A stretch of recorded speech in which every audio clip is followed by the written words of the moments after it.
Oba! E aí, cambada, como é que vocês estão? Aqui quem fala é o Silas, o tio do bigode, em mais um episódio do Heavy Mustache, onde o metal é pesado e o bigode mais ainda. Solta a vinheta!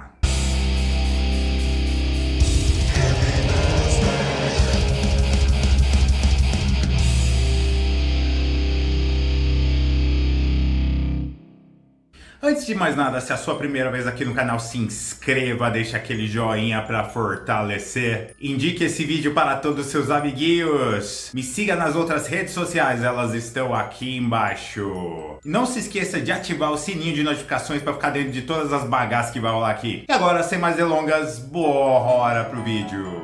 Bem, como você já viu aí no título, vai ser novamente mais uma discografia ranqueada do pior pro mais melhor de bom. E se você não concorda com a minha opinião, cai dentro, pé de break. E hoje a banda escolhida foi a conhecida lendária Kamelot, que é uma banda que, na minha concepção, tem os altos e baixos aí. Talvez alguns fãs do Kamelot não vão ficar tão felizes. Eu já gostei muito da banda, eu acho que hoje em dia eu não gosto tanto mais. Tem algumas coisas que pra mim envelheceram muito bem, outras nem tanto. Enfim, vamos seguir com o ranking. Prepare as pedras. Em último, 13º lugar, a gente tem o primeiro álbum da banda, que é o Eternity, de 1995.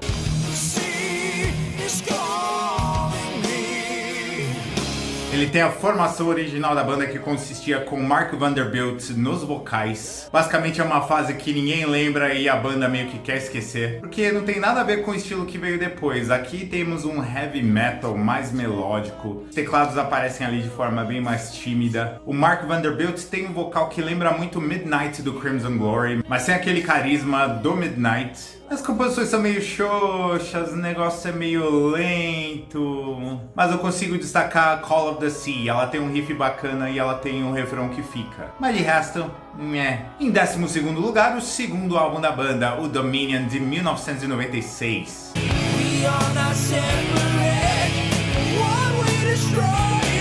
O último a contar com Mark Vanderbilt nos vocais e também o batera Richard Warner, que era letrista da banda além de ser baterista. Vou falar a verdade, ele era um batera meio mediano ali, não era grandes coisas. Esse álbum musicalmente é ligeiramente melhor do que o primeiro, mas também não cola. Em 11º lugar, o The Awakening, último álbum da banda lançado esse ano.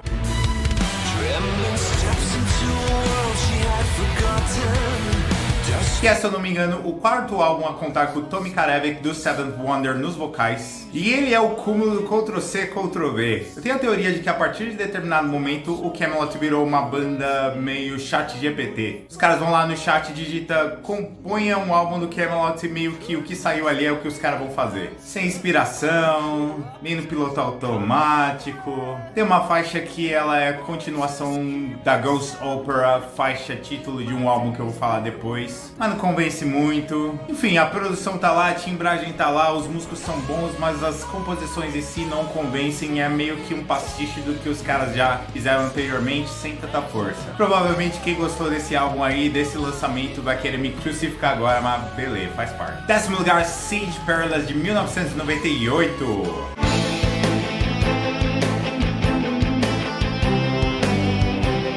Primeiro álbum a contar com Roy Khan nos vocais, ele vindo da banda Conception, banda muito boa, e o Casey Grillo, baterista. E foi o último álbum a contar com o tecladista David Pavlico, que também estava na formação original. Eu vou confessar que eu me surpreendi, reouvi esse álbum esses dias, achei ele bem melhor do que eu lembrava. Ele ainda não é aquele estilo característico de power sinfônico dark que o Kamelot veio a fazer depois, mas tem umas faixas muito boas ali. O que eu não gosto tanto é que tem algumas faixas que tem aquele tecladinho meio neoclássico, lembrando um pouquinho Stratovarius, mas as faixas Expedition, Riding e a faixa Siege, que é uma instrumental de mais ou menos 4 minutos, são faixas bem legais. E só o Roy Khan já dá uma diferenciada. Em nono lugar, The Shadow Theory, de 2018.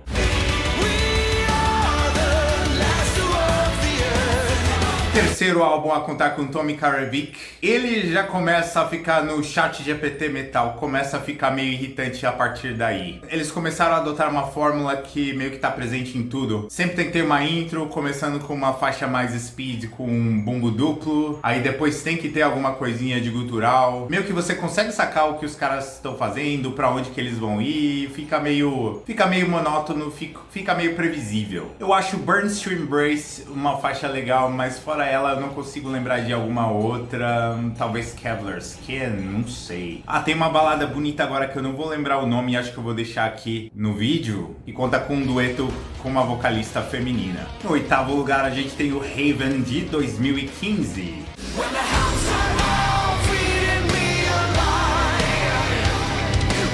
Pra mim, o último álbum realmente legal com Tommy Karevik. Mas ali eles já começam a demonstrar um certo cansaço na fórmula. Mas tem umas faixas muito boas, Citizen Zero, Liar Liar, Revolution. E tem a Here's to the Fall, que é uma balada piano e vocal muito bonita, muito bacana. Em sétimo lugar a gente tem o The Fourth Legacy de 1999.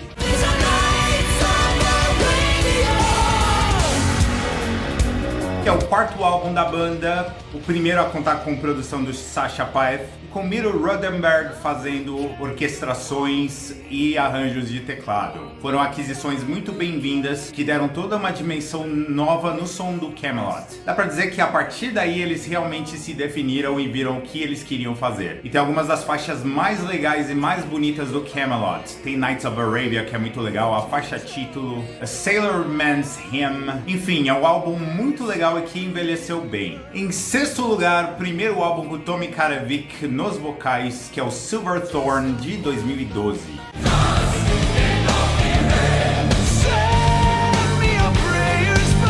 Depois da saída do Roy Khan e com a aquisição do Tommy Karevik, os caras resolveram voltar a fazer um som um pouquinho mais power, não tão progressivo quanto o que eles estavam fazendo. É um álbum muito agradável, fácil de ouvir, tem algumas coisas ali que definem o Kamelot, mas ele tá bem inspirado. É um álbum conceitual, eu vou confessar que eu não vou lembrar da história aqui pra falar. E tem umas participações muito legais, tem a Elise Reed do Amaranth cantando em algumas faixas, e a Alyssa White-Blues do Arch Enemy. Em quinto lugar, o Poetry for the Poison de 2010.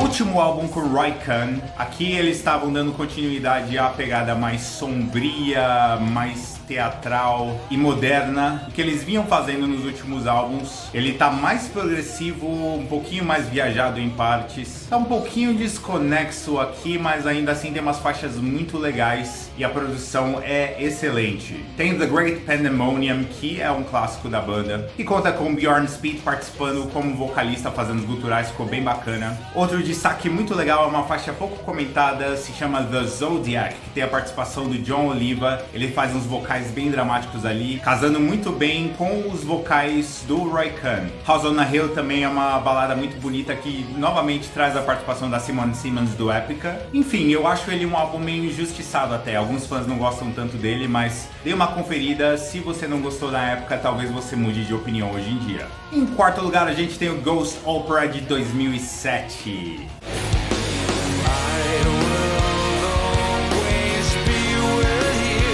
Um dos meus favoritos da banda. Aqui eles deixaram um pouquinho a pomposidade do que eles fizeram no Black Halo de lado e resolveram fazer uma pegada um pouquinho mais eletrônica, industrial em partes. Tem um certo enfoque nessas partes eletrônicas, umas timbragens um pouco mais modernas. E tem umas canções muito bonitas, eu gosto pra caramba de Bleacher, da Human Stain. A faixa título pende mais pro power metal mesmo, mas é uma faixa muito bacana. E tem uma das faixas mais legais da história do Kamelot, que é I Love You to Death. Em terceiro lugar a gente tem o clássico Karma de 2001.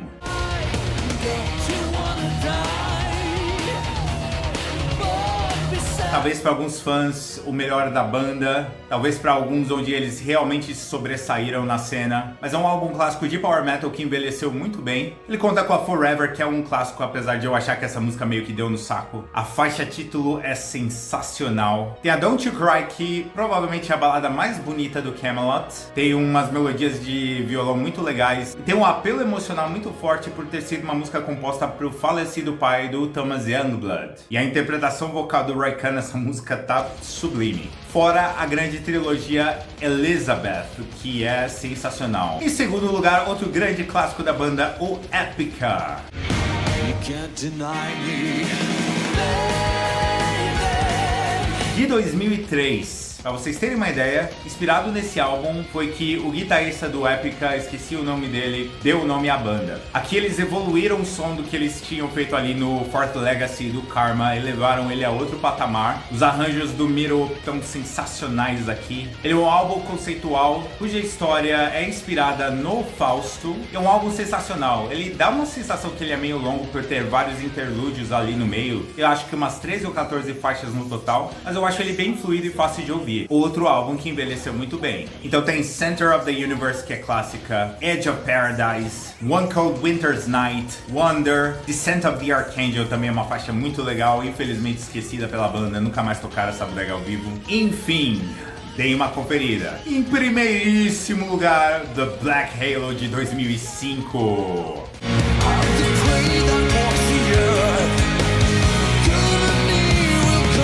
Considerado por muitos e por mim mesmo, obviamente, o melhor álbum da banda. Aqui o nível de produção e a criatividade dos caras, excelente. Eles ousaram um pouco trazendo o Shagrath do Dimmu Borgir fazendo os vocais guturais. Primeiro álbum a contar com a participação da Simone Simons, essa participação que se estendeu por alguns outros álbuns depois, que rendeu esse DVD sensacional aqui, que é o One Cold Winter's Night. Enfim, ele é brilhante, é um power metal que não é chato, não é cansativo, ele é bem variado, a produção aqui tá excelente, Roy Khan cantando como nunca. March of Mephisto é meio diferentona, começa o álbum ali com uma pegada meio dramática, mas meio mid-tempo ali, meio cadenciada, muito bacana. When the Lights Are Down é powerzão, mas é muito boa. Tem The Haunting, que é uma música que é um clássico, meio que deu no saco porque eles sempre tocavam ela ao vivo, mas é um dueto muito legal com a Simone Simons. Memento Mori, Serenade, são grandes faixas que encerram o álbum de forma brilhante. Esqueci de citar a balada Abandoned, que é uma das melhores músicas da história da banda,